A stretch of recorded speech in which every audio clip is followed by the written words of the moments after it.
ya. Roda yang menggelinding pertama kali itu berat. Kalau saudara sedang mendorong gerobak saudaraku yang berat itu, pertama kali putaran rodanya itu berat. Tapi ketika putaran yang pertama itu sudah berjalan, saudara sudah mulai agak enteng, saudaraku. Jadi bagaimana mungkin saudara bisa, amin, dipercayakan talenta-talenta berikutnya yang besar itu kalau saudara tidak mau bergerak dan percaya dengan talentamu yang sederhana itu, saudaraku. Coba dong koreksi dulu, coba dong gitu loh. Nah ini juga bagian dari dapat dipercaya, saudara.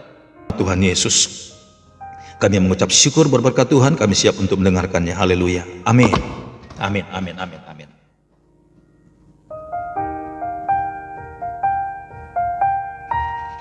Iya, baik saudaraku yang diberkati oleh Tuhan ya. Pagi hari ini kita masih lanjutan dari Mazmur 133 ayat 1 sampai 3, tapi kita tidak usah bahas saudara yang di sana. Tapi artinya saudara pagi hari ini, amin, kita masih di seputaran keluarga. Haleluya. Ya, karena saudaraku sebanyak-banyaknya, sebesar-besarnya masalah di luar sana, tidak luput saudaraku, tidak lepas dari yang namanya keluarga atau rumah tangga. Ya, banyak persoalan yang terjadi, banyak perkara yang terjadi di luar saudaraku. Ya, persoalan apapun itu, kalau saudara catat satu-satu di buku kehidupan, di notebook saudara, atau bukan buku kehidupan ya, di diare saudara, ya, diari, kok diare, kalau diare sakit perut ya. Nah, tentu saudaraku itu tidak lepas dari persoalan internal dalam rumah tangga. Haleluya. Jadi jangan pernah bosan-bosan ketika kita membahas tentang keluarga, rumah tangga ya. Jangan sampai saudara bilang, ya ini lagi. Saudaraku yang diberkati oleh Tuhan, amin. Semua yang dihadapi oleh dunia ini, semua yang dihadapi oleh banyak manusia, itu sebenarnya fokusnya ke dalam keluarga. Pemerintah boleh membahas tentang ya anggaran rumah tangga negara, tentang stok makanan, padi, beras, gandum dan segala-galanya. Amin. Pemerintah sibuk ya mengatur semuanya agar kebutuhan sandang pangan untuk negara kita ini, amin, itu tersedia dengan baik, tidak lepas dari tujuannya adalah keluarga. Bagaimana caranya agar rakyat Indonesia ini, keluarga-keluarga semuanya itu tidak kelaparan, tidak miskin, tercukupi, supply semuanya ada, tidak ada satu keadaan bahwa cari minyak itu susah, cari beras itu susah, ya kan?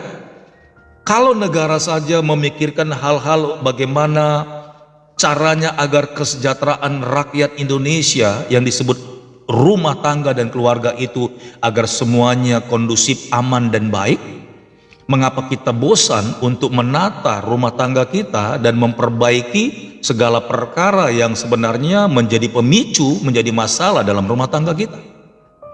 Amin. Haleluya. Karena sejauh-jauhnya Pastor Daud melayani saudaraku, bahkan berkhotbah dalam KKR, baik karunia-karunia kesembuhan saudara, mujizat-mujizat, setiap kali KKR selalu pastor doanya visinya ke sana. Tapi ujung-ujungnya balik lagi ke rumah tangga saudaraku, ya, balik-baliknya ke rumah tangga. Ada orang-orang sakit ya, ketika diselidiki sakitnya kenapa, oh karena begini, oh haleluya. Ya, ada orang ya minta didoakan agar terjadi kebangunan rohani dalam keluarganya. Kenapa? Ujung-ujungnya karena ada banyak masalah lah gitu ya.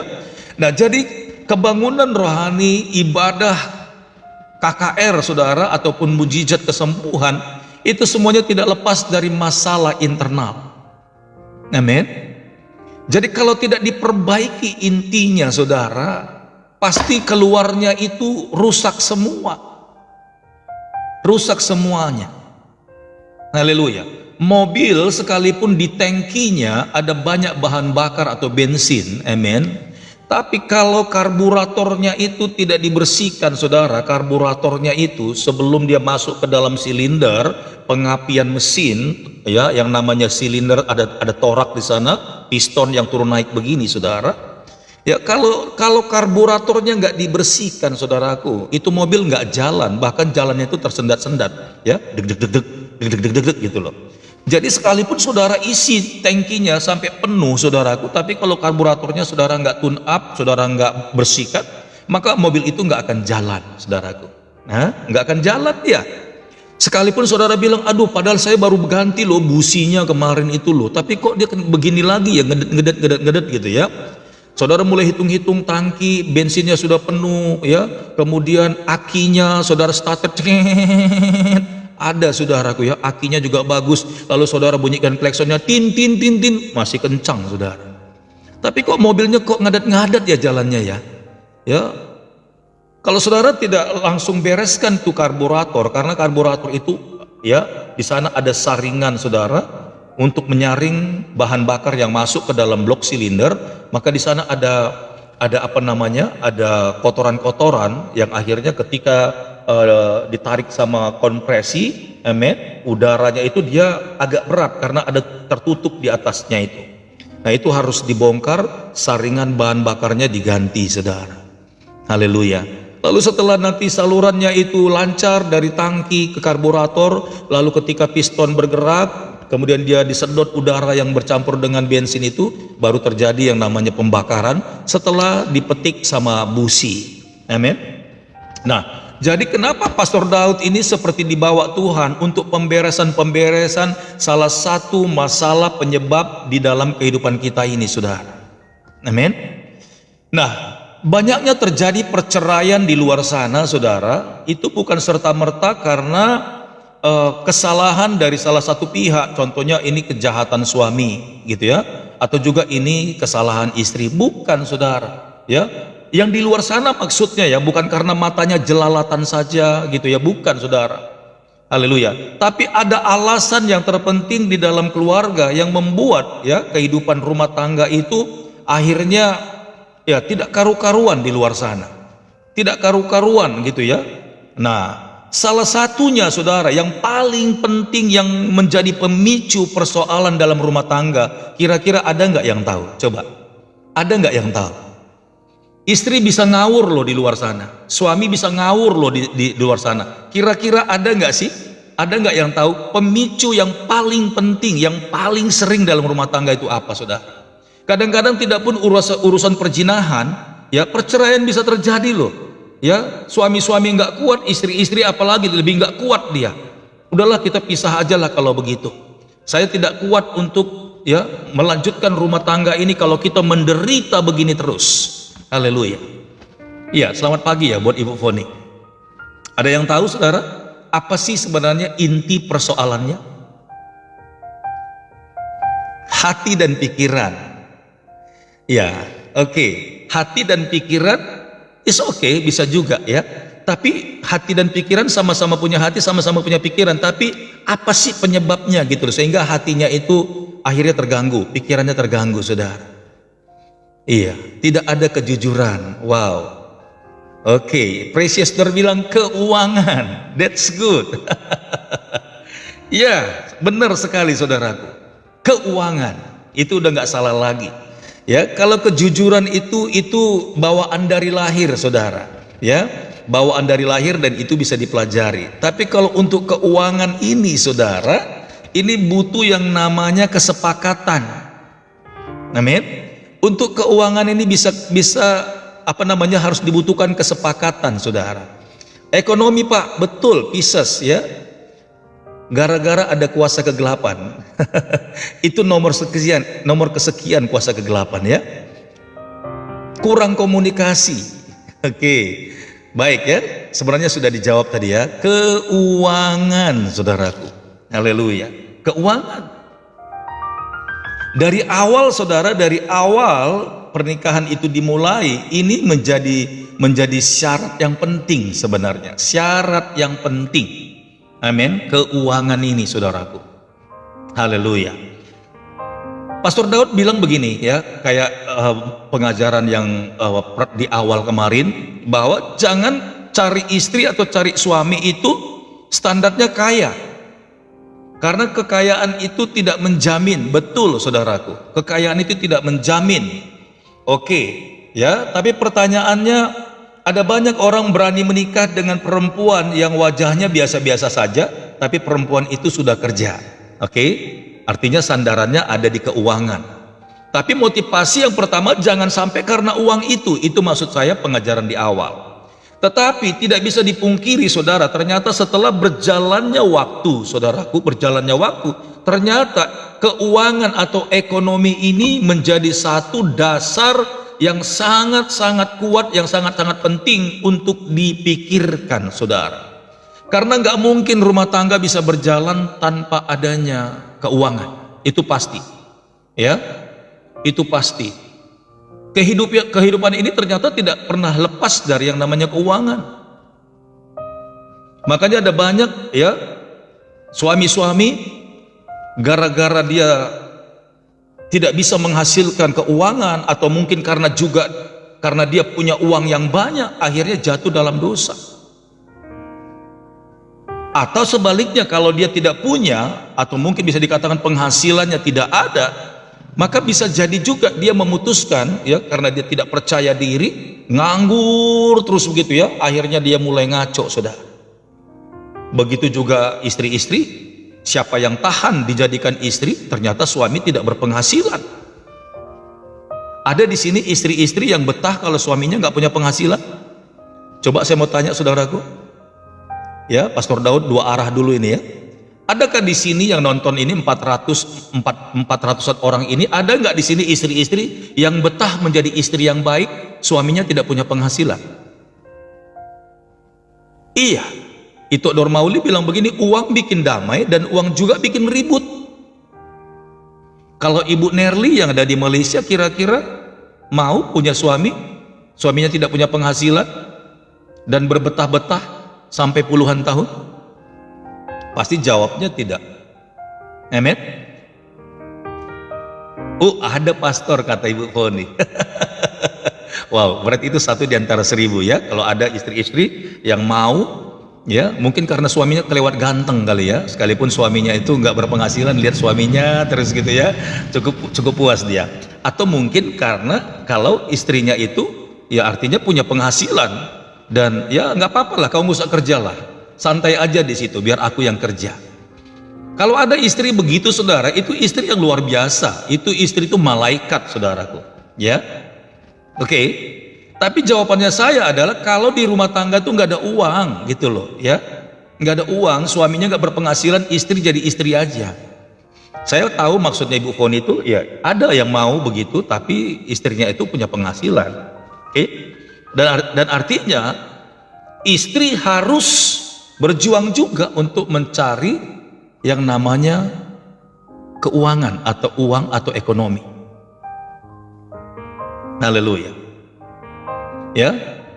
Jadi saudaraku, bisa kita garis bawahi, ini harus sama-sama kita terima bahwa dalam rumah tangga, kebahagiaan rumah tangga seperti yang tadi dikatakan itu Dor Mauli ya, kebahagiaan rumah tangga, Mehmet, juga didukung dengan finansial yang baik. Amin. Didukung dengan finansial yang baik. Yang pertama itu adalah Kristus, kasih Kristus dasar kehidupan suami istri. Lalu di bawahnya itu boleh saudara urutkan mana yang berikutnya. Dan seandainya keuangan saudara, amin, tidak terbangun dengan baik, itu harus cepat-cepat disikapi. Karena setiap kali kita bangun pagi, amin, setiap kita bangun pagi, ya, di samping kita mengucap syukur, yang kedua adalah hari ini mau makan apa. Karena tubuh pasti akan menuntut bahwa dia harus dikasih makan. Tentu untuk menghadirkan makanan itu dibutuhkan uang, saudaraku. Haleluya. Nah, kenapa Pastor Daud sampai ke sini harus diurusin, saudara? Ada banyak orang lalai, saudaraku. Lalai. Haleluya. Tidak menjadikan ini sesuatu keharusan. Nggak boleh kita mengalir saja begitu saja, nggak boleh, saudara. Kita harus menata keuangan kita agar kita menjadi keluarga dan rumah tangga yang harmonis, saudaraku. Ya, haleluya. Karena memang ini sudah tersurvei, ada banyak rumah tangga akhirnya divorce karena tidak sanggup, amin. Tubuh sehat, dua-duanya sehat, tapi hampir-hampir di rumah nggak ada makanan. Suami bukannya nggak mau kerja, tapi belum dapat kerjaan, saudara. Atau bisa jadi suami ogah-ogahan. Akhirnya istri-istri banting tulang, saudara. Istri-istri harus cari uang agar bisa bertahan, apalagi kalau keluarga rumah tangga itu sudah punya anak. Makanya jangan heran, maaf saudaraku ya, ini harus saya bahas. Banyak istri-istri berani lo ambil langkah yang paling rendah menjadi pembantu rumah tangga. Yang penting bisa memberikan nafkah buat anak-anaknya, paling tidak di keluarga itu. Ini sebuah perjuangan yang paling banyak di akhir zaman ini, saudara. Level pembantu ataupun istilahnya asisten rumah tangga itu bukan lagi orang-orang yang nggak sekolah. Bahkan ada loh yang SMA, bahkan yang setara dengan S1 juga mau loh. Yang penting dia pikir aku ngelamar kerja, susahnya bukan main. Saya ngelamar nggak diterima-terima. Ya, akhirnya dia pergi ke orang-orang yang mungkin lebih terberkati, lebih kaya, dan minta pekerjaan di situ. Dia nggak peduli, bahkan mereka berprinsip yang penting aku bisa lewati dulu hari-hariku. Itu karena apa, saudara? Itu karena uang, saudaraku. Haleluya. Ya, jadi pagi hari ini, ya, mari sama-sama yuk kita perbaiki. Ya, nah kemudian ada yang bertanya sama saya begini, saudaraku. Ini pertanyaan ini sebenarnya selalu saya sampaikan di dalam konseling pranikah, saudara. Amin. Konseling pranikah. Dan pertanyaan ini tersembunyi, saudara, tersembunyi. Dan kadang-kadang sedikit agak sensitif kalau dibahas. Tapi dalam konseling pranikah ini harus dibongkar dan harus diungkapkan, saudara. Agar jangan nanti setelah jadi berumah tangga, ya, kedua belah pihak baik suami atau istri terkaget-kaget karena biasanya kan mereka memanage keuangan mereka sendiri-sendiri. Ya, sebelum jadi istri si perempuan ini dia memanage keuangannya sendiri, sekalipun dia kerja gitu ya, dia memanage keuangan sendiri. Mau dia apakan itu gajinya, mau dia tabung, mau dia habiskan, pokoknya mau beli apa-apa kek, mau dia investasi, itu urusannya dia, saudara. Nggak ada yang ngatur dia. Amen. Begitu juga yang laki-laki. Ya, selama dia masih lajang, saudara, dulunya semua penghasilannya itu ya dia pegang, nggak ada yang pegang, saudara. Itu dia yang pegang, dia atur. Dia mau investasi kek, dia mau beli apa yang dia mau simpan kek, dia mau makan-makan, mau dia habiskan, itu terserah dia. Tapi setelah mereka memutuskan untuk berumah tangga, saudaraku, ya ini dasarnya. Setelah mereka memutuskan untuk berumah tangga, muncul pertanyaan yang besar sekali, saudaraku. Saya tanya sama kedua belah pihak itu. Setelah kalian nanti menikah, saya mau tanya, siapakah yang akan memegang keuangan kalian? Atau tetap masih pisah-pisah?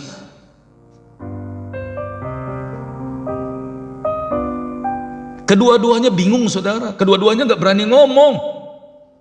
Coba saya lempar lagi sama audiens sekarang. Setelah masuk dalam pernikahan, siapa yang memegang keuangan?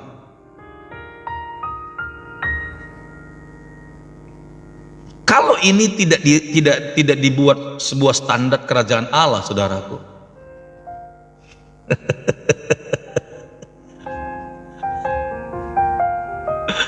Waduh, semuanya istri loh. Istrilah Pak Tua.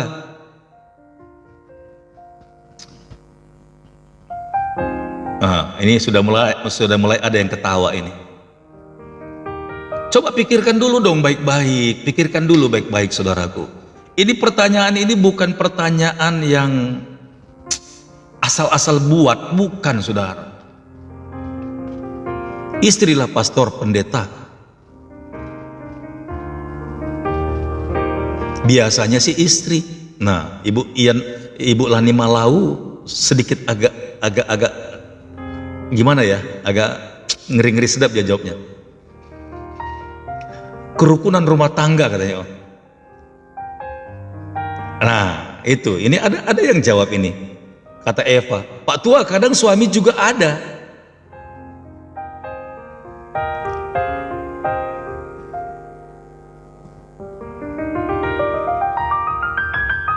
Kerjasama atur duit. Nah, ya kan, kerjasama atur duit. Ya, kalau bisa itu dilakukan, itu yang paling bagus, saudaraku. Ini pertanyaan ini berat untuk dijawab, saudara. Serius, berat dijawab. Ya. Kalau seandainya saya bilang begini, saudara.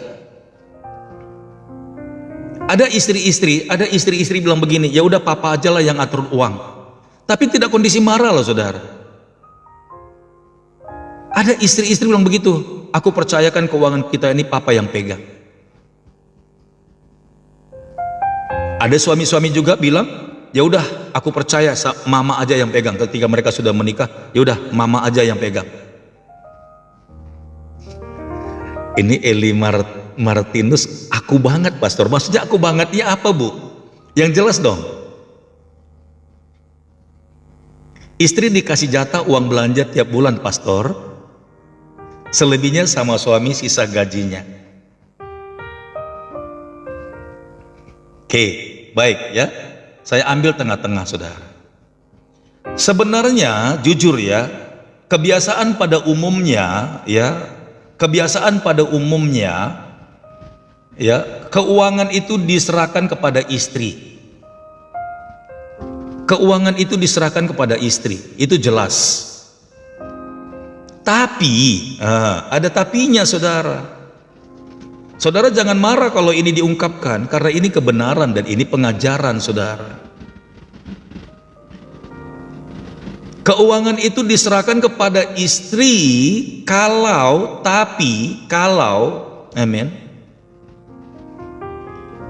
istrinya itu pintar dan bisa ngatur keuangan.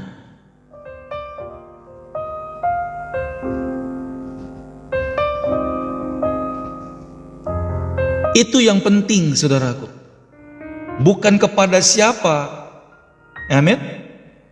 Kalau seandainya istri sadar bahwa dia tidak bisa mengatur keuangan, amin, haleluya. Kalau dia jujur dia tidak bisa ngatur keuangan nih, saudaraku.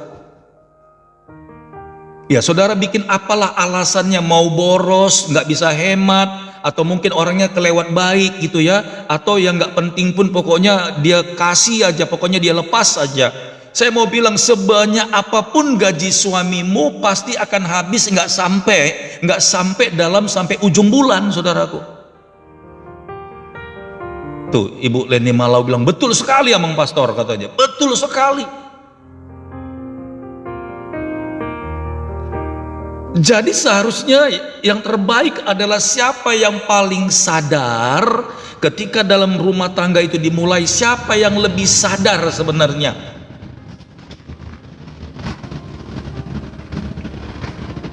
Kalau memang suamimu itu borosnya bukan main, saudara tahu kata borosnya, kata bukan main, amen. Orangnya kelewat baik, saudaraku, haleluya. Pokoknya kalau dia pegang uang, yang nggak saudara aja nih, kalau dia lihat misalnya dia orangnya nggak tegaan, amin. Pokoknya dia bocorin aja pokoknya. Kadang-kadang di warung yang nggak penting-penting ada orang ditraktirin, pokoknya semuanya di situ. Memang berbuat baik itu bagus, tapi kan dia harus mengelola. Kata mengelola itu mengatur, saudaraku. Kalau saudara punya suami yang borosnya bukan main, saudaraku, amin. Apa saja yang dia mau pokoknya harus dia dapatkan. Haleluya. Suami-suami harus sadar, suami-suami harus berpikir sekarang bahwa dia bukan sendiri lagi, dia sekarang sudah menikah dan punya istri dan sebentar lagi punya anak. Maka kalau suami-suami menyadari bahwa dia orang yang boros, di masa mudanya pun dia boros, amin, maka dia harus berani ikhlas semua gajinya itu dia percayakan sama istrinya. Harus nggak bisa enggak, saudara, agar terselamatkan semua berkat-berkat Tuhan itu. Begitu juga sebaliknya dong, amin. Kalau istri-istri tahu bahwa dia boros, kebiasaan di masa mudanya itu nggak bisa dia kalahkan, saudaraku. Istri-istri juga harus punya kerelaan. bilang sama suami, "Pak, kalau saya yang pegang duit berbahaya. Saya ini orangnya nggak tahanan. Apalagi kalau aku lihat ada keluargaku datang, Pak, kadang-kadang aku nggak tegaan." Amin. Intinya siapapun yang pegang sebenarnya bukanlah sebuah penderitaan, bukan siksaan, tapi engkau sedang menyelamatkan rumah tanggamu. Sekalipun seandainya nih, amin, ya, istri-istri menyadari bahwa dia tidak punya kemampuan untuk mengelola keuangan dengan baik, lalu dia serahkan sama suaminya, amin. Lalu setiap kali dia butuh, dia minta. Memang ini sebuah situasi yang menjengkelkan. Sekalipun suami mungkin sudah kasih lah gitu ya, kebutuhan selama sebulan, tapi ada saja yang kurang. Minta lagi. Ini sebuah peristiwa yang menjengkelkan, saudara. Iya, itu yang saya bilang tadi. Suami-suami kalau dia boros, dia harus sadar diri, jangan dia yang pegang. Haleluya. Ini yang seringkali diabaikan, saudara. Amin, diabaikan. Tadi karena doktrin kebiasaan rumah tangga bahwa selalu istri yang pegang uang, padahal istri ini dia sebenarnya nggak pintar megang uang. Apakah bisa disamakan semuanya? Tidak, saudara. Ya, saya bukan mau mendiskriminasi atau membuat sebuah perubahan agar tidak istri yang pegang uang. Tidak, saudara, tidak. Ya, haleluya.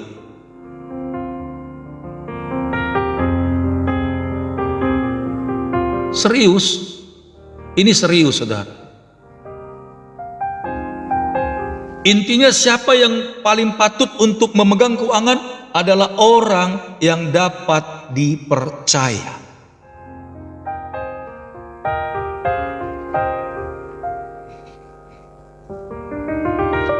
Makanya coba, haleluya. Kalau kita kan, karena kita sudah berkeluarga kan, bagaimana cara ngerubahnya nih, pastor ya? Ini ngeri loh, deg-degan loh, apalagi kalau ukurannya sudah gede-gede. Coba nanti diskusi aja deh sama suami istri ini. Kalau ada suami istri yang nonton, coba tanya, kamu atau aku yang paling dipercaya untuk atur uang? Coba bilang. Tapi dua-duanya harus rendah hati dong, ya, harus rendah hati. Nah itu, kalau suamiku yang pegang uang ada dua kelemahannya katanya. Satu, suka minum dan judi. Kalau sudah seperti itu, ya jangan kasih pegang dia. Seharusnya jangan istri yang ngomong, kamu nggak boleh pegang karena kamu nggak usah ya. Harusnya suami itu yang sadar diri, itu maksud saya. Suami itu harus sadar diri, no, jangan saya deh. Saya ini orangnya begini, jangan. Oke? Makanya dalam pernikahan di awal ini harus menjadi pembahasan yang penting, saudaraku. Ini menjadi pembahasan yang penting. Jangan sampai diabaikan. Begitu mereka sudah diberkati dalam pernikahan, hari pertama sudah bingung, saudara. Sudah bingung. Haleluya. Jadi carilah pasangan yang benar-benar bisa dipercaya. Kalau memang laki-laki ini sedang melihat perempuan, coba lihat bagaimana dia cara mengelola keuangan. Amin. Haleluya. Dia pintar mengatur keuangan. Sebenarnya khotbah ini nyambung dari khotbah yang terakhir kemarin, saudara. Kasihilah Tuhan Allahmu dengan segenap hatimu, dengan segenap akal budimu, dengan segenap jiwamu. Amin. Kemudian hukum yang kedua yang sama dengan itu katanya, kasihilah sesamamu manusia seperti engkau mengasihi dirimu sendiri.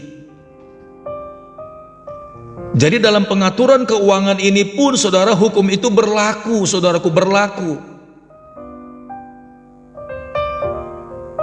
Bahwa memang ketika kita mengatur, ya, kalau kan saya bilang kemarin begini, saya sudah upload video pendeknya ya, haleluya. Kenapa orang lain pelit gitu ya? Kenapa orang lain pelit? Karena dia sebenarnya nggak bisa mengasihi dirinya sendiri, tapi justru mengasihani dirinya sendiri. Kalau orang yang bisa mengasihi dirinya sendiri, bisa mengasihi, dia bisa jujur, saudara. Tapi orang yang nggak bisa jujur, dia mengasihani dirinya sendiri. Coba saudara renungkan pelan-pelan kata-kata saya itu. Itu sebenarnya adalah kata-kata hikmat, saudara. Kenapa banyak orang nggak bisa jujur? Perbuatan orang-orang yang nggak bisa mengasihi dirinya sendiri alias only mengasihani, orang yang selalu mengasihani dirinya sendiri, perbuatannya itu pasti selalu tidak menyenangkan. Contoh, saudaraku, ya, ini sekaligus saya singgung-singgung sedikit lah. Kalau kita lagi ada di acara pesta atau acara kebersamaan, saudara, terlihat waktu kita lagi makan, saudara. Terlihat lagi makan. Ketika sudah doa makan, saudara, amin. Wah, itu orang yang mengasihani dirinya sendiri. Orang yang mengasihani dirinya sendiri itu pasti dia nggak jujur, saudara. Dia nggak akan pernah mempedulikan orang belakang. Dia pasti ambil yang paling banyak karena dia mengasihani dirinya sendiri. Dia nggak mau jujur, saudara. Padahal makanan yang sudah disiapkan di situ di meja itu sudah diukur berapa piring, berapa orang yang ada di acara itu. Itu sebenarnya sudah minimal itu lebih dikit adalah. Tapi orang yang mengasihani dirinya sendiri, saudaraku, merasa miskin terus, merasa kurang terus, maka dia akan mengambil makanan itu lebih banyak, bahkan mungkin dia simpan di dalam tasnya. Itu ciri-ciri orang yang nggak jujur, saudaraku.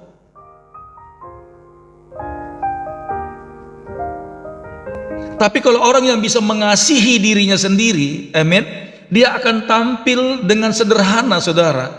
Dia bisa menghitung orang banyak, dia bisa peduli dengan orang banyak, bisa dia care, saudaraku. Ketika dia makan, dia ambil secukupnya karena dia berpikir kasihan orang lain masih banyak di belakang yang belum dapat. Itu orang yang mengasihi dirinya sendiri.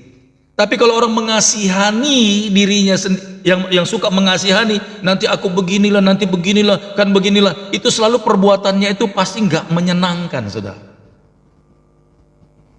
Nah, kalau saya tarik dari hal seperti itu dalam keuangan, dalam rumah tangga, mengasihani itu, saudaraku, ya itu yang membuat orang lain, enggak lah, aku aja lah, gitu loh. Ya. Haleluya. Coba di flashback, saudaraku. Ya. Saya mau bilang, saudara, kalau memang persoalan itu muncul karena mengasihani diri sendiri, ya, selama ini misalnya istri yang mengelola keuangan karena mengasihani diri sendiri sehingga tidak ada kebahagiaan, coba keluar dari situ, saudara.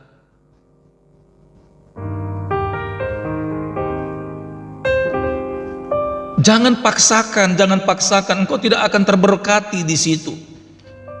Kalau membuat engkau bahaya, ya ada banyak sebenarnya, ya biasan-biasan dari orang yang mengasihani dirinya, banyak sekali, saudara. Tidak pernah terpuaskan dia. Makanya kalau engkau disuruh pegang uang, habis.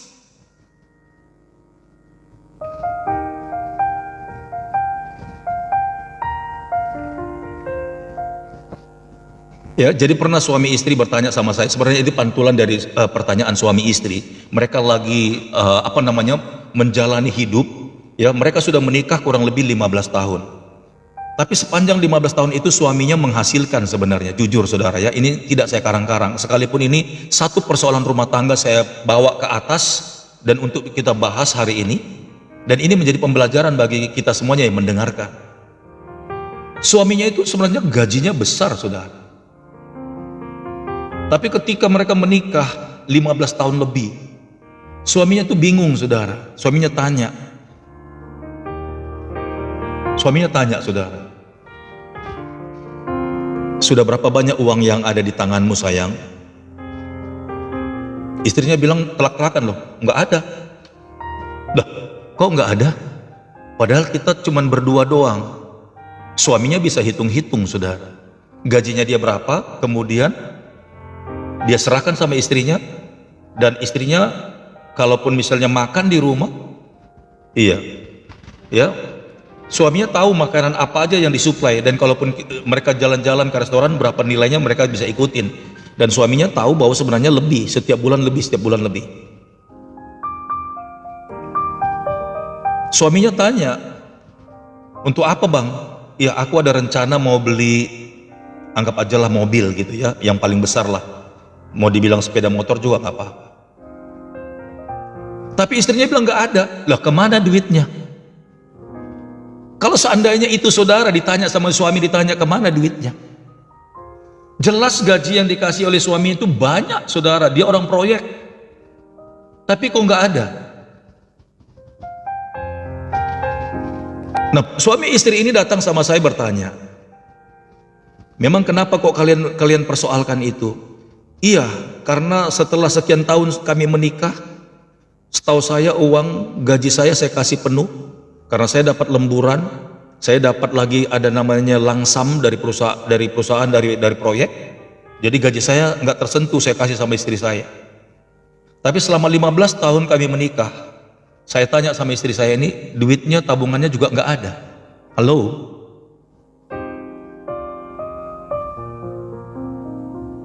Istrinya orang baik-baik saudara. Saking baiknya saudaraku, akhirnya ada banyak kesalahan-kesalahan yang dia lakukan saudara. Itu dia yang mengasihani tadi itu. Dia nggak mengerti bahwa dia sudah punya keluarga. Ya, sering sekali dia diam-diam saudara bagi-bagi sama orang tuanya, bagi-bagi sama adik-adiknya, bagi-bagi. Oke, itu perbuatan yang baik saudara.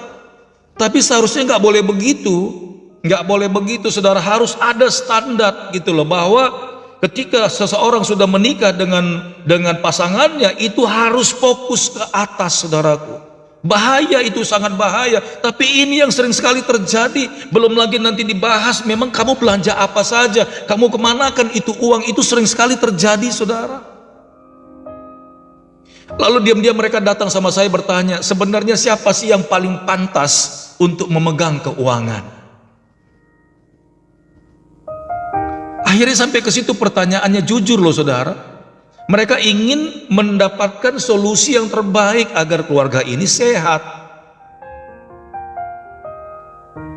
Istrinya ngotot bahwa kan istri kan pastor yang pegang keuangan. Suaminya udah ngedumel saudara. Sebenarnya suami itu kasihan gitu loh. Bukan dia nggak bertanggung jawab, tapi dia kasihan sama rumah tangganya ini. Makanya mereka berdua datang konseling. Saya bilang, saya minta hikmat sama Tuhan. Saya bilang begini, sebenarnya orang yang paling pantas pegang keuangan itu bukan suami, bukan juga istri. Lalu siapa dong pastor katanya? Orang yang paling pantas pegang keuangan itu adalah orang yang dapat dipercaya. Jawabnya cuma itu aja. Orang yang dapat dipercaya. Apakah dia istri? Yes. Apakah dia suami? Yes. Kalau memang istrimu sangat pintar mengatur keuangan, bukan pelit ya, bukan pelit seperti yang saya bilang kemarin. Pelit itu pun adalah orang yang mengasihani, makanya berbahaya saudara. Kalau suami pintar memanage keuangan, kasih sama dia demi masa depan rumah tanggamu. Halo. Di sini bukan bicara melanggar aturan main, tidak. Tidak ada juga hukum-hukum dari kitab Kejadian sampai kitab Wahyu harus istri yang pegang duit. Nggak ada juga firman, hai suami-suami berilah gajimu sepenuhnya kepada istrimu. Nggak ada saudara, nggak ada. Nggak ada, serius nggak ada. Lalu siapa sih yang bikin peraturan harus istri yang pegang uang? Nggak ada. Siapa sih yang bikin peraturan harus suami yang pegang uang? Nggak ada. Yang paling pantas yang pegang keuangan itu adalah orang yang dapat dipercaya. Artinya apa? Kalau ada uang yang masuk, laporan. Amin. Kalau suami yang pegang, ada uang masuk, laporan. Puji Tuhan, hari ini kita diberkati sayang. Ada apa Pak? Iya, hari ini aku dapat bonus sekian puluh juta dan tabungan kita ada segini. Review ulang. Karena keluarga ini juga bisa dikatakan seperti perusahaan yang hidup saudaraku, yang diwariskan nanti kepada anak-anakmu. Kalau ini tidak dirapikan, kalau ini tidak dijadikan sebuah dasar-dasar anggaran ataupun keharusan yang mutlak dalam rumah tangga, kacau saudaraku, kacau. Bukan, kalau suami yang pegang nanti nggak bisa jajan, bukan situ saudaraku. Kalau untuk kebutuhan sehari-hari itu sudah harus mutlak ya. Kalau misalnya istri mau belanja, ya udah suami memang kasih kebutuhan satu hari jalan. Tapi yang namanya mengatur itu saudaraku, itu siapa yang paling bisa dipercaya. Jadi jangan saudara berpikir kalau suami yang pegang nanti nggak bisa jajan. Bisa saudaraku. terprogram. Amin. Suami juga pasti dengan belas kasihan gitu ya, memberikan standar misalnya ini untuk operasional rumah tangga. Nanti si istri yang pegang, dikelola gitu ya. Tapi mengatur keuangan ini yang jadi penting saudaraku. Ya. Iya, siapkan ya. Silakan Pak Sinartrio. Kalau ini kita perbaiki saudaraku, saya pastikan bahtera rumah tanggamu, kapal rumah tanggamu itu pasti akan sehat-sehat saudara. Pasti akan sehat-sehat. Semuanya terprogram. Bahkan rencana mau jalan-jalan ke luar negeri pun terprogram. Amin. Ada target-target yang harus disiapkan. Makanya banyak rumah tangga keluar kota aja susah, apalagi keluar negeri. Kenapa? Karena tidak terprogram saudaraku. Kalau seandainya terprogram, amin, 2 tahun lagi kita ke Jepang ya mah, ayo. Bagaimana caranya? Nabung kita. Ketika itu bisa terjadi saudaraku, dipastikan semua perjalanan rumah tangga itu akan baik-baik saja. Ketika saya bilang sama suami istri itu, ya, yang paling pantas pegang keuangan adalah bukan istri. Wah, dia lagi cemberut saudara. Bukan juga suami. Bingung dia. Lalu siapa dong pastor? Iya, pulang kampung aja susah pastor. Iyalah, karena apa? Karena tidak terprogram. Makanya saya bilang yang pintar memanajemen keuangan itu kasih dia. Kasih. Jangan karena nanti bulan ini udah tanggal berapa ya, istri-istri selalu lihat tanggal, bentar lagi minggu depan gaji suamiku gajian. Ada masih di sini, udahlah enjoy, makan bakso kita yuk, makan ini bla bla bla bla bla bla. Tidak pernah terkoordinir saudaraku. Itu yang saya maksud mengatur keuangan, bukan yang pegang saudara, mengatur. Haleluya. Ya. Jadi siapa yang paling pantas mengatur keuangan? Bukan istri, bukan suami. Siapa? Iya, silakan Mak Rati ya. Yang paling pantas megang dan mengatur keuangan itu adalah orang yang dapat dipercaya. Haleluya. Maka kalau sudah terkelola keuangan itu saudaraku, maka dua-duanya akan punya semangat untuk membangun kehidupan saudara. Tidak pincang dia, dua-duanya. Haleluya. Pagi hari ini kita akan buka ya sebuah pengajaran saudara. Kita lihat kenapa Pastor Daud bahas di sini, karena ternyata ini juga menyangkut pengajaran saudara. Kita buka Matius pasal yang ke-25 ayat 14. Ya, bukan saya bilang istri nggak dikasih uang loh ya, jangan sampai salah, amin. Yang mengatur, mengelola, amin. Kasihlah sama orang yang paling pantas, yang paling pintar mengelola, maka hidupmu akan sejahtera, amin. Sekali lagi, kalau suami-suami nggak bisa ngelola uang, kasih sama istrimu yang pintar mengelola uang. Dan kalau istri-istri tidak pintar mengelola uang, ya kasih sama suamimu biar selamat rumah tanggamu. Haleluya. Oke, Matius 25 ayat 14 sampai 30. Kita baca pelan-pelan ya teman-teman ya. Kita baca pelan-pelan. Yes, betul. Ya, ini yang terpenting dalam rumah tanggaku. Cukup katanya, mantap. Haleluya. Saya percaya saudara, kalau seandainya suami yang bekerja dan menghasilkan, dia akan puas saudara. Dia akan puas kalau semua penghasilan yang dia berikan itu dikelola dengan baik. Kalau seandainya istri yang dipercaya, lalu setiap bulan itu selalu ada nilai yang lebih lah, pasti suaminya itu tambah semangat dia. Bahkan mungkin suaminya bilang, wah kalau gitu kita 5 tahun ke depan kita udah bisa beli rumah ya mah. Pasti bisa Pak, tenang aja. Semoga kita diberkati Tuhan, pekerjaan Papa diberkati Tuhan, sehat-sehat kita semuanya ya. Haleluya. Keren. Keren kan? Begitu juga kalau seandainya suami-suami yang dipercaya, suami-suaminya menghitung terus, bulan ini masih ada sisa segini. Wah, ini 2 tahun depan kita bisa ke Paris ini mah. Tenang aja, atau ke Israel dah. Ke Israel, nyampe ini. Percaya ya, sabar ya. Keren saudaraku. Haleluya. Bukan karena banyak jadi lebih. Nah, ingat ya. Ini tadi Roh Kudus singgung saya. Bukan karena banyak jadi lebih. Bukan juga karena sedikit jadi kurang. Inilah yang namanya manajemen. Bukan karena banyak jadi lebih, bukan karena kurang, bukan karena sedikit jadi kurang. Orang yang pintar memanajemen, mengatur keuangan rumah tangga, siapapun itu, mau laki-laki atau perempuan, mau suami atau istri, amin. Kalau banyak tidak, ya, kelebihan itu bukan karena bukan banyak, haleluya, dan kurang bukan karena sedikit. Tapi sekalipun sedikit, tetap orang yang pintar mengelola itu bisa sampai bahkan bisa lebih, saudara.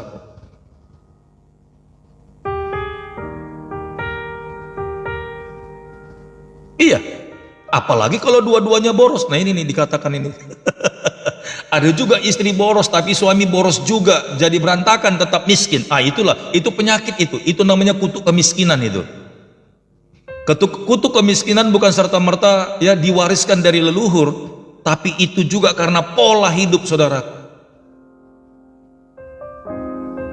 Jadi saudara harus terima pengajaran ini, sekalipun hatimu tersayat-sayat gitu ya. Itu demi kesembuhan rumah tanggamu. Makanya saya bilang tadi, banyak perkara yang terjadi dalam dunia ini sebenarnya itu diawali dari keluarga. Amin. Ayo dong ya, kita sama-sama menerima ini. Nanti kalau suami saya, nanti saya suruh pegang duit karena dia bisa dipercaya, saya jadi nggak bebas lagi dong pastor, saya jadi nggak bisa lagi dong kemana-mana. Itu yang maksud Tuhan itu biar kita itu terkendali. Oke, kita baca ya, kita baca. Haleluya. Tuhan Yesus sampaikan hikmat-Mu Bapa kepada kami agar rendah hati Tuhan. Ketika pengajaran-Mu ini dibagikan, rencana Tuhan itu sangat luar biasa dalam hidup kami. Bukan hanya tubuh kami ada kehidupan, tapi keuangan kami pun ada kehidupan. Ini yang namanya the spirit of understanding ya Bapak Ibu. The spirit of understanding ini juga masuk dalam keuangan ya. Haleluya. Yes Lord. Oke, Matius 25 ayat 14, perumpamaan tentang talenta. Amin. Haleluya. Talenta ini sebenarnya adalah nama tukar alat tukar menukar benda ya, alat seperti alat untuk belanja lah. Ini talenta ya, mata uang. Haleluya. Tapi kalau untuk sekarang ini talenta bisa dikatakan gift ya, kasih karunia yang Tuhan kasih di kita. Ini melebihi dari mata uang harganya. Tapi waktu disampaikan oleh Tuhan Yesus perumpamaan ini berbicara tentang nilai mata uang. Haleluya. Baik, kita akan baca ya. Ayat 14, sebab hal kerajaan surga sama seperti seorang yang mau berpergian ke luar negeri, yang memanggil hamba-hambanya dan mempercayakan hartanya kepada mereka. Yang seorang diberikannya 5 talenta, yang seorang lagi 2, dan yang seorang lain lagi 1. Masing-masing menurut kesanggupannya. Garis bawahi kesanggupannya, saudaraku. Jadi kalau sudah bicara kesanggupannya di sini artinya mengelola. Oke. Nah, kalau sampai hal seperti ini pun Tuhan Yesus jadikan perumpamaan tentang hal kerajaan surga, itu artinya saudara, apa yang Pastor Daud bahas dari awal tadi itu, ini pun menjadi rangkaian bukti keimanan kita kepada Tuhan, saudaraku. Jadi kenapa sampai hal ini kita bahas, agar tidak ada lagi orang-orang yang percaya itu miskin. Ya, orang kaya itu bukan karena penghasilannya banyak, saudara, tidak. Orang-orang yang penghasilan sedikit pun bisa jadi kaya. Saudara tahu nggak alasannya kenapa? Orang yang penghasilannya sedikit bisa kaya dari mana, saudara? Sementara orang yang penghasilannya banyak bisa jadi miskin, nggak kaya-kaya. Balik-balik lagi pengaturannya saudara, manajemennya. Haleluya. Oke ya, saya baca ayat 15. Yang seorang diberikannya 5 talenta, yang seorang lagi 2, dan yang seorang lain lagi 1, masing-masing menurut kesanggupannya. Lalu ia berangkat. Segera pergilah hamba yang menerima 5 talenta itu, ia menjalankan uang itu lalu beroleh laba 5 talenta. Kata menjalankan di sini jangan diambil membungakan uang, saudara. Kata menjalankan ini mengusahakan, amin, menjadikan modal. Ini dia. Oke, saya tanya dulu saudara, kalau seandainya pada saat itu ada saudara dan saya di situ, kira-kira saudara minta yang berapa? Minta yang 5, 3 atau 1 saudara? Coba saya mau tahu dulu nih. Kira-kira kalau pada saat itu kita ada di situ, lalu orang yang tadi mau pergi ke luar negeri itu bilang, ini, aku akan berikan uang saya, tolong kalian pegang ya. Wow, kalau Ibu Asia Hawan biru, mesti yang 5 dong pastor, mantap ya. Ini pasti, ini kebiasaan orang Batak nih. Si Jabar Godang Imarohan Nasonang katanya ya. Nah ini sabar menanti, 5 dong gitu ya. Oke, Linda 2 atau 1? Kenapa malah minta 2 atau 1? Ya, saya mau lihat dulu ini ya.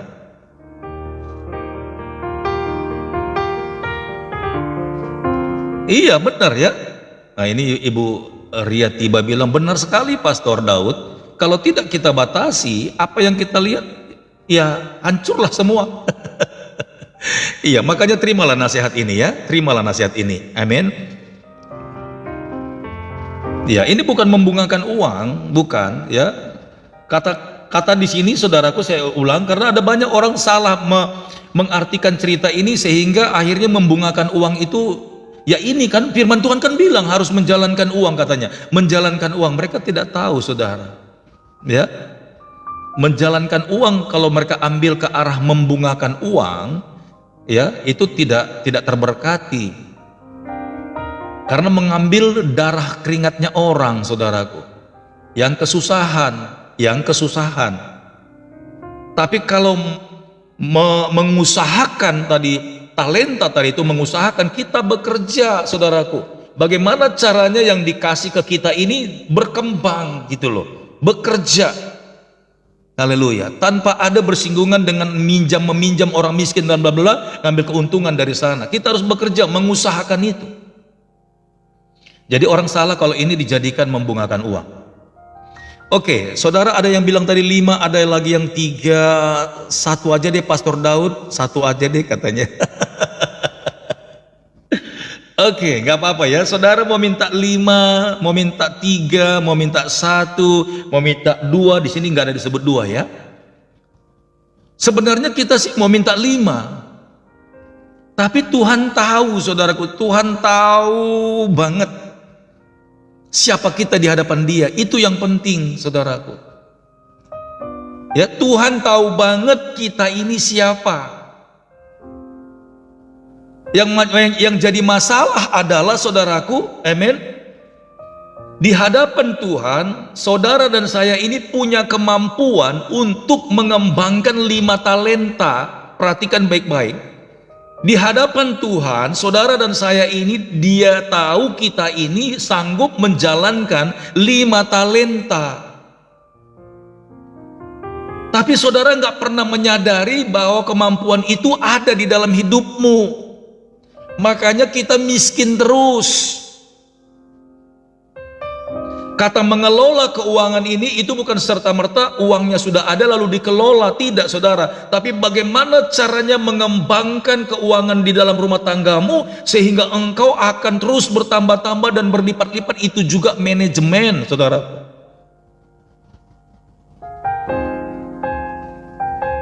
Orang yang tidak menyadari talenta di dalam hidupnya, bahwa setiap orang yang hidup ini punya talenta, saudara, dikasih Tuhan talenta. Masalahnya ada banyak orang tidak mengerti bahwa di dalam dia ada banyak sekali talenta. Tetapi kok miskin ya? Kenapa? Karena dia tidak menyadari dan tidak mau mencoba satu talenta di awal. Justru talenta-talenta berikutnya itu akan muncul setelah talenta yang pertama. Kalau saudara mau setia di talenta itu, saudaraku, amin. Ya, jangan bilang, ini talenta yang kupunya ini gak ada harganya, Pastor Daud. Aku pintar nganyam, contohnya, saudaraku ya, nganyam. Ini paling simpel lah, atau mungkin kayak ngejahit baju yang bikin sulam-sulam itu, saudara. Amin. Saudara anggap remeh di talenta itu. Biasanya semua orang yang terberkati luar biasa itu, saudaraku, talenta-talenta mereka yang besar-besar, yang sukses itu tidak serta-merta langsung ketemu itu, tidak, saudaraku. Saya mau bilang begini, benda-benda berharga seperti permata, emas, berlian itu tidak pernah di permukaan tanah, saudara. Nggak pernah ada di permukaan tanah. Itu selalu ada di perut bumi yang paling dalam. Lalu kalau saudara mau mendapatkan emas, berlian dan semuanya itu, saudara, perhiasan-perhiasan yang mahal itu saudara gak bisa menggali tanah cuman hanya di permukaan saja, gak bisa. Saudara harus gali tanah itu, saudaraku, seperti orang yang ada di proyek tambang itu. Terkadang ketika saudara sudah gali, keputusasaan itu, saudara, mungkin menghantuimu, kayaknya di sini gak ada. Tapi banyak orang mencoba, dia gali, ketemu, saudaraku. Haleluya. Nah, saya mau bilang talenta 1, 2, 3, 4, 5, saudaraku. Itu nggak akan bisa saudara jumpai kalau saudara tidak mau mengalami kerja keras di awal atau proses yang berat itu, saudaraku. Di mana-mana roda berputar itu, saudaraku, perhatikan baik-baik. Roda yang berputar itu pertama kali dia menggelinding itu berat, saudaraku.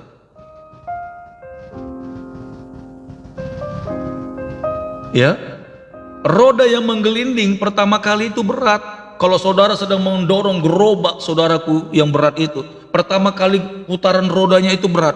Tapi ketika putaran yang pertama itu sudah berjalan, saudara sudah mulai agak enteng, saudaraku. Jadi bagaimana mungkin saudara bisa, amin, dipercayakan talenta-talenta berikutnya yang besar itu kalau saudara tidak mau bergerak dan percaya dengan talentamu yang sederhana itu, saudaraku. Coba dong koreksi dulu, coba dong gitu loh. Nah, ini juga bagian dari dapat dipercaya, saudara.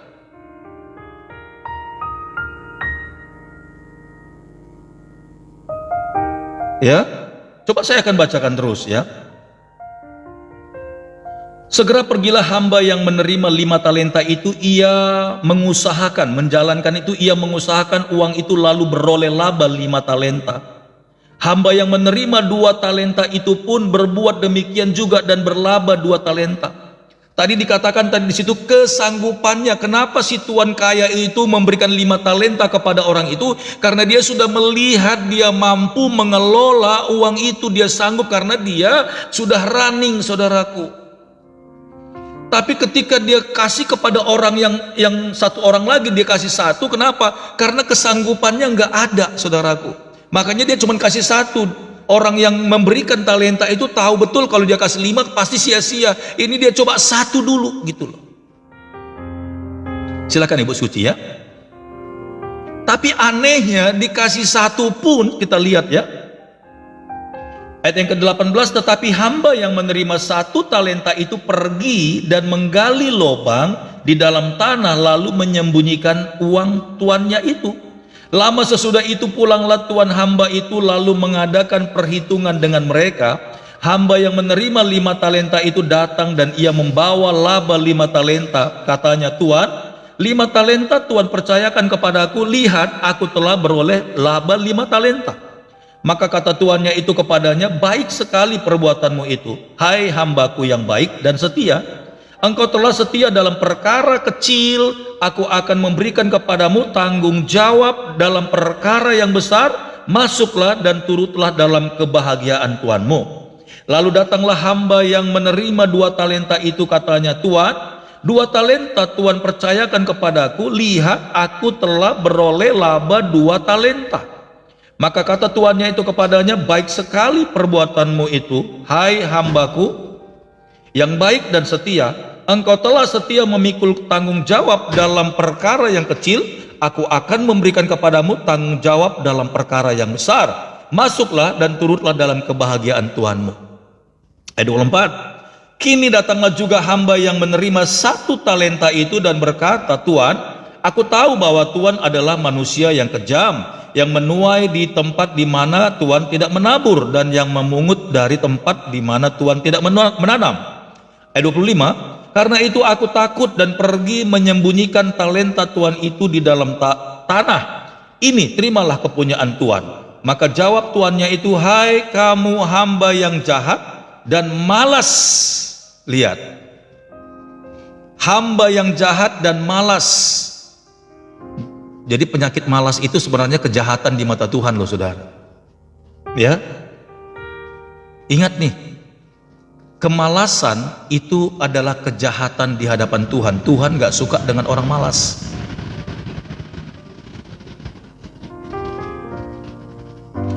Jadi kamu sudah tahu bahwa aku menuai di tempat di mana aku tidak menabur dan memungut dari tempat di mana aku tidak menanam. Karena itu sudahlah seharusnya uangku itu kuberikan kepada orang yang menjalankan uang, supaya sekembaliku aku menerimanya serta dengan bunganya. Sebab itu ambillah talenta itu daripadanya dan berikanlah kepada orang yang mempunyai 10 talenta itu. Karena setiap orang yang mempunyai kepadanya akan diberi, sehingga ia berkelimpahan. Tetapi siapa yang tidak mempunyai, apapun yang ada padanya akan diambil daripadanya. Coba saudara lihat, apapun yang ada padanya itu artinya, saudara, ada talenta-talenta yang tersembunyi buat kita yang sekarang ini. Amin. Kalau engkau tidak bisa dipercaya, atau saudara tidak mau yakin bahwa di dalam engkau punya kemampuan, punya kelebihan, maka itu akan hilang, saudaraku. Makanya saya tadi katakan kepada kita semuanya bahwa, amin, talenta yang saudara miliki itu tidak akan pernah muncul dia kalau saudara tidak mau gali. Haleluya. Kalau saudara tidak mau coba, kalau saudara tidak mau melakukan setia dalam hal kecil tadi, saudaraku. Haleluya. Ya. Maka ketika saudara mau belajar di tentang talenta ini, engkau sedang diajari Tuhan bagaimana cara mengelola keuangan. Engkau sedang diajari Tuhan bagaimana cara mengembangkan keuangan. Engkau sedang diajari Tuhan bagaimana engkau bisa dipercaya tentang keuangan, saudaraku. Maka orang yang sedang mengerjakan tadi talenta itu, dia pasti akan berpikir bagaimana caranya 1 menjadi 2, bagaimana dia berpikir 2 jadi 4, bagaimana caranya dia 4 jadi 8, saudaraku.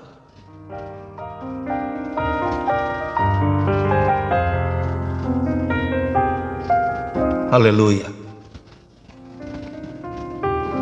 Perkaranya bukan di talentanya, aku talentanya 1, dia 5, ya pantas aja dia kaya, aku talentaku 1, bagaimana mungkin saya kaya? Saya mau bilang, saudaraku, itu yang saya bilang tadi, orang yang berpenghasilan sedikit bukan kurang, tapi bisa menjadi banyak. Kenapa? Dia pintar mengelola, dia pintar mengatur. Ini bukan hanya untuk dibelanjakan, tapi untuk dikembangkan, saudaraku. Amin ya. Nah, seharusnya anak-anak Tuhan, saya pastikan semuanya akan diberkati, nggak akan ada yang miskin, saudara, nggak akan ada yang miskin.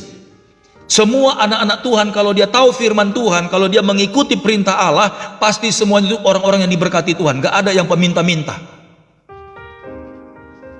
Sebab Mazmur 1 berkata, apa saja yang dikerjakannya, yang diperbuatnya berhasil. Ada jaminan, saudara, ada jaminan bahwa yang saudara kerjakan itu pasti berhasil. Kalau engkau andalkan Tuhan, kalau engkau percaya dengan perintah Tuhan, tidak mendengarkan nasihat orang fasik dengan cara main judi cepat kaya. Tidak begitu, saudara. Udah kamu main judi online aja, taruhanmu cuma 200.000, kamu bisa dapat 2 juta secepat kilat. Nih lihat cara mainnya nih begini, diajarkan padahal di situ ada kuasa kegelapan. Begitu saudara coba satu kali, engkau tidak bisa keluar dari jerat itu saudara. Makanya banyak sekarang bapak-bapak hancur di judi online. Pancingannya simple, cuman modal 50, coba masukin aja 50 dulu, alah, anggap aja lah, cuman hanya buang-buang pulsa lah 50.000, coba nih masukin. Orang itu sudah diatur saudara sama pusat, ya. Itu kroco-kroconya yang di pinggir-pinggir jalan itu mereka sudah kong kali kong itu. Nomor handphone mereka ini sudah didata saudara. Ada ribuan orang tersebar di seluruh Indonesia saudaraku. Nomor handphone mereka itu sudah dijadiin anggota. Ketika mereka sedang praktekkan ke orang lain, itu dari bandarnya sana itu udah buka jalur khusus yang selalu menang. Tuh lihat kan, 50.000 jadi 200. Tuh lihat kan jadi 2 juta. Itu bisa ditarik loh, ditransfer langsung. Nih yuk, saya traktirin kamu. Orang lihat, segitu mudahnya dapat duit. Padahal dia sudah jalur khusus nomor handphonenya itu dari pusat.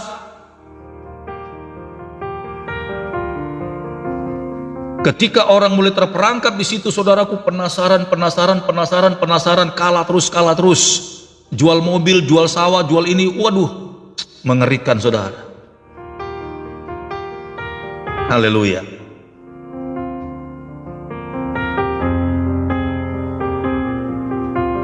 Yang paling menggemaskan adalah saudaraku, sekalipun saudara punya satu talenta, satu only one, tapi talenta yang saudara punya itu sebenarnya talenta yang harganya setara dengan berlian saudaraku.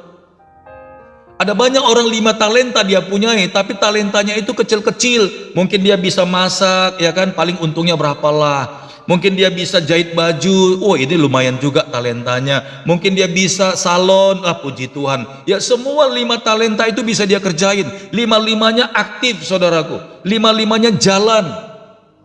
Dia bisa mengaturnya semuanya, itu diberkati Tuhan. Tapi yang paling miris adalah saudara punya satu talenta, tapi talentanya ini sekali keluar, ini nilainya saudaraku melebihi dari 5 talenta. Pernah nggak saudara tahu itu saudaraku?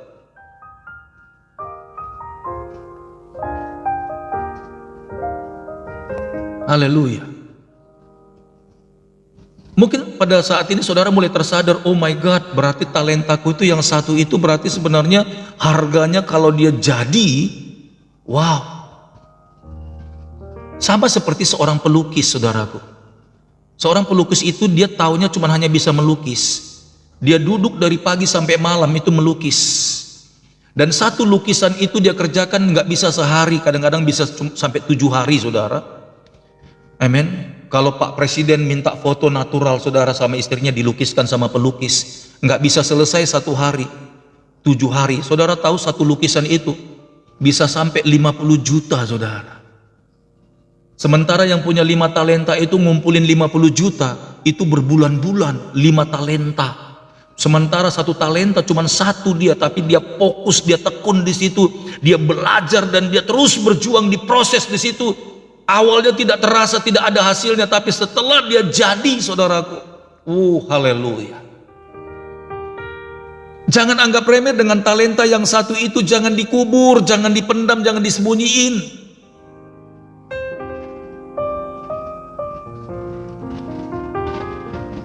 Sama bermain musik juga saudara. Awalnya sih anggap remeh, nyanyi-nyanyi di rumah gitu ya, tapi Tuhan kasih roh hikmat kok. Kamu tuh gampang memainkannya, bahkan enak gitu loh. Tekunin terus di situ, jangan bilang kamu nih kalau main musik nggak ada uangnya, jangan deh jadi pemusik tuh nggak ada duitnya, jangan bilang begitu saudaraku. Mau suamimu, mau istrimu, mau anak-anakmu, kalau dia punya bakat talenta di situ, dorong.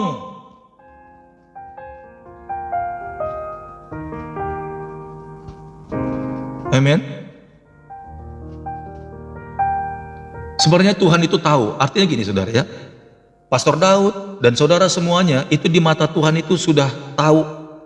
Dia yang ciptain saudara dan saya. Dia tahu persis, dia taruh program-program di dalam hidupmu. Saudara ini jadi apa nanti tahun sekian. Itu talenta itu harus jalan saudara. Ya, harus jalan saudara.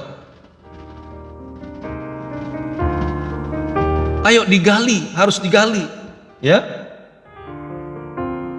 Jangan sampai habis waktumu nanti, saudara. Talenta itu tidak, itu makanya dikuburkan itu sampai habis waktunya dan gak ada gunanya, dikembalikan kepada Tuhan. Itu akhir hidupmu, saudaraku.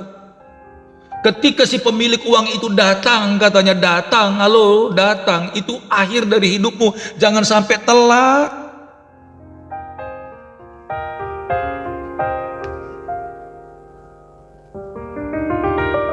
Mungkin saudara tanya begini, pastor, apakah kalau saya punya talenta bisa masak, bikin kue, goreng-gorengan bisa kaya? Apalagi saudaraku. Jangan anggap remeh dengan talenta yang kecil-kecil yang saudara punya, ya. Tapi saya percaya sekalipun kecil-kecil talenta yang saudara punya, itu pasti tidak hanya satu. Kalau saudara bisa masak kue, pasti bisa masak yang lainnya. Lanjutkan lagi, saudaraku. Amin. Lanjutkan lagi, jangan berhenti cuma di dapur keluarga. Bikin dapur umum, artinya untuk orang banyak, saudaraku. Coba trial. Nanti di sana saudara baru tahu, ya ampun, kenapa saya nggak tahu dari dulu ya? Aduh, rugi banget, rugi banget. Padahal aku sebenarnya bisa loh masakan dapur rumahan, ya. Di perumahan itu mulai, saudaraku, ya, orang-orang pada nggak sempat masak, lalu dia belanja di tempat saudara. Kemudian saudara kembangkan lagi dengan online-nya. Gojek sudah antri di depan rumah saudara. Haleluya. Nggak cukup sampai di situ, saudara kembangkan lagi, bikin cabang di kantor wali kota, di kantor camat, bupati, ada di situ kantin-kantinnya, buka lagi, hajar terus, saudara. Haleluya. Amin. Haleluya, haleluya, ya. Nah, pagi hari ini, saudaraku, terimalah nasihat ini. Ya, terima nasihat ini, saudaraku. Bahwa kita harus ingat, mau suami atau istri, oke, dua-duanya sama-sama hebat, sama-sama punya penghasilan. Nanti di sana saudara baru tahu arti yang saya bilang tadi, siapa yang paling patut memegang keuangan. Ketika istri menghasilkan, dia sudah punya penghasilan sendiri, dia akan berani, ya, yuk kita simpan ini baik-baik. Suami juga begitu.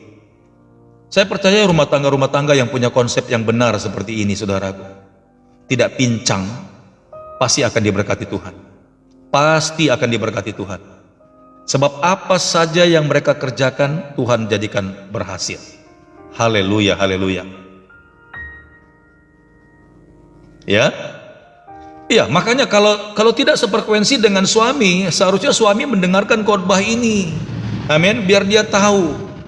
Ya, konsepnya saya tidak tadi menjelaskan bahwa harus istri yang pegang, yang mengatur keuangan, harus suami yang mengatur keuangan, tapi yang dapat dipercaya. Haleluya. Ya, dapat dipercaya. Makanya tadi kita bahas tentang perumpamaan tentang talenta ini, semua orang yang dapat dipercaya dibahas di sini. Tapi yang satu talenta ini tadi, ya, dia kubur talentanya dan dia ketakutan, saudaraku. Ketika tuannya itu datang, itu masa akhir, saudaraku, ya, dia kembalikan, nggak berguna. Saya mau bilang, semua kita yang ikut live ini adalah orang-orang hebat. Coba lihat ke dalam hidupmu. Apakah betul talenta yang di dalamku ini talenta yang luar biasa? Amin.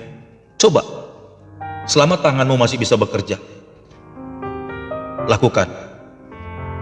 Ya, mungkin yang di sini bilang gini, pastor, tapi saya sudah tua, pastor, saya sudah 60. Oke. Yang saya sayangkan adalah orang-orang yang sudah lanjut usia, tapi dia masih punya kemampuan di masa lalunya, masak contohnya, ya, atau menjahit. Jangan dibunuh, jangan dikubur. Cari anak-anak muda, ayo. Apakah anakmu atau orang lain? Suruh mereka untuk menjalankan, tapi ilmunya ada dari tanganmu. Jangan sampai nanti sudah habis waktu dikembalikan lagi kepada Tuhan talenta itu dan gak ada buahnya. Justru sebelum kita mengakhiri hidup kita ini, harus kita wariskan pengetahuan itu, saudaraku. Wariskan. Ya, sama seperti jamu Nyonya Menir. Saudara tahu orangnya udah gak ada lagi, tapi sampai hari ini masih ada loh jamu Nyonya Menir, masih ada.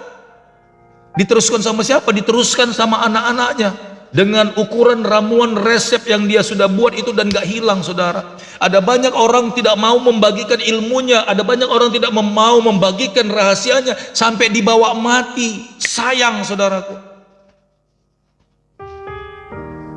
Haleluya. Ya.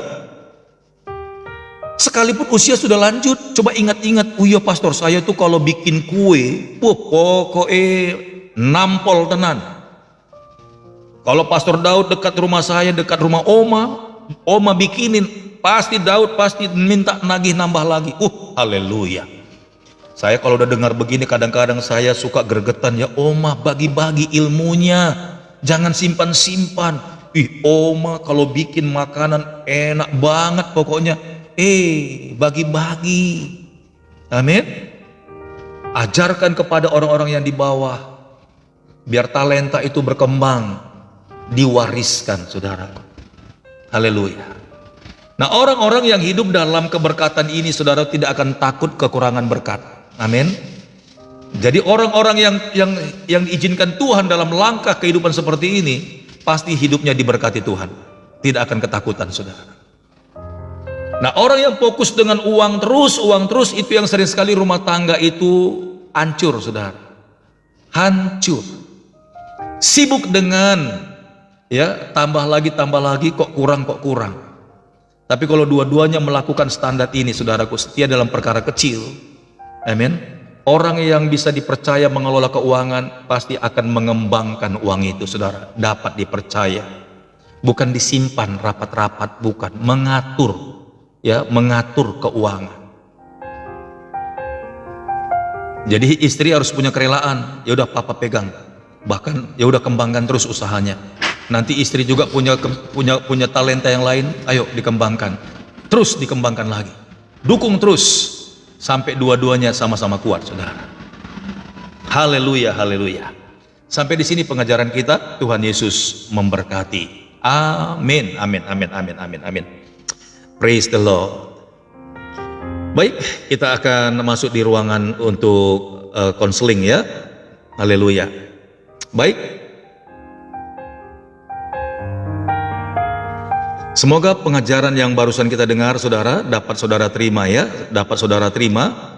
dan saudara bisa meletakkan dasar-dasar kebenaran agar rumah tangga saudara diberkati dan selamat sampai tujuan. Haleluya. Mari sama-sama kita berdoa ya. Bapak yang baik, terima kasih Tuhan, pagi hari ini Pastor Daud mengucap syukur buat kesempatan untuk boleh menyampaikan pengajaran-Mu mengenai talenta. Karena di talenta inilah Tuhan terletak dasar-dasar yang kuat dalam keuangan rumah tangga kami. Sangat disayangkan Tuhan, suami-suami tidak pernah mengerti ada talenta-talenta yang Tuhan taruh yang begitu sangat berharga di hidup mereka. Dan begitu juga kepada istri-istri, sebenarnya Tuhan sudah taruh dan letakkan talenta-talenta yang besar, yang luar biasa, yang sesungguhnya dapat memberkati rumah tangganya. Sering sekali terjadi Tuhan perselisihan, persoalan dalam ukuran mengatur keuangan karena dianggap kurang. Sesungguhnya orang-orang yang percaya tidak pernah kekurangan, mereka selalu akan diberkati. Dan pada saat mereka diberkati itulah mereka membutuhkan tempat dan mereka mengatur sebaik mungkin agar keuangan itu menjadi berkat, menjadi kemuliaan bagi nama Tuhan. Tuhan Yesus, pengajaran ini sederhana, kiranya Engkau yang meletakkan dasar-dasar yang teguh dalam setiap hati dan pikiran kami, agar kami bergerak kepada kebenaran Tuhan. Bukan sepertinya kami tidak dihargai dan tidak dihormati, tidak Tuhan, tetapi Engkaulah yang meletakkan dasar-dasar itu, sehingga setiap keluarga rumah tangga ekonominya sehat, tubuh mereka sehat, rumah tangga mereka sehat, bahkan mereka dapat menikmati hari-hari bersama dengan Tuhan. Terima kasih Bapak yang baik. Pastor Daud mengucap syukur berkat-Mu. Dalam nama Tuhan Yesus kami sudah mendengarkan firman Tuhan, kami kembalikan kepadamu untuk hormat, pujian, kemuliaan bagi nama-Mu. Dalam nama Tuhan Yesus, haleluya, amin.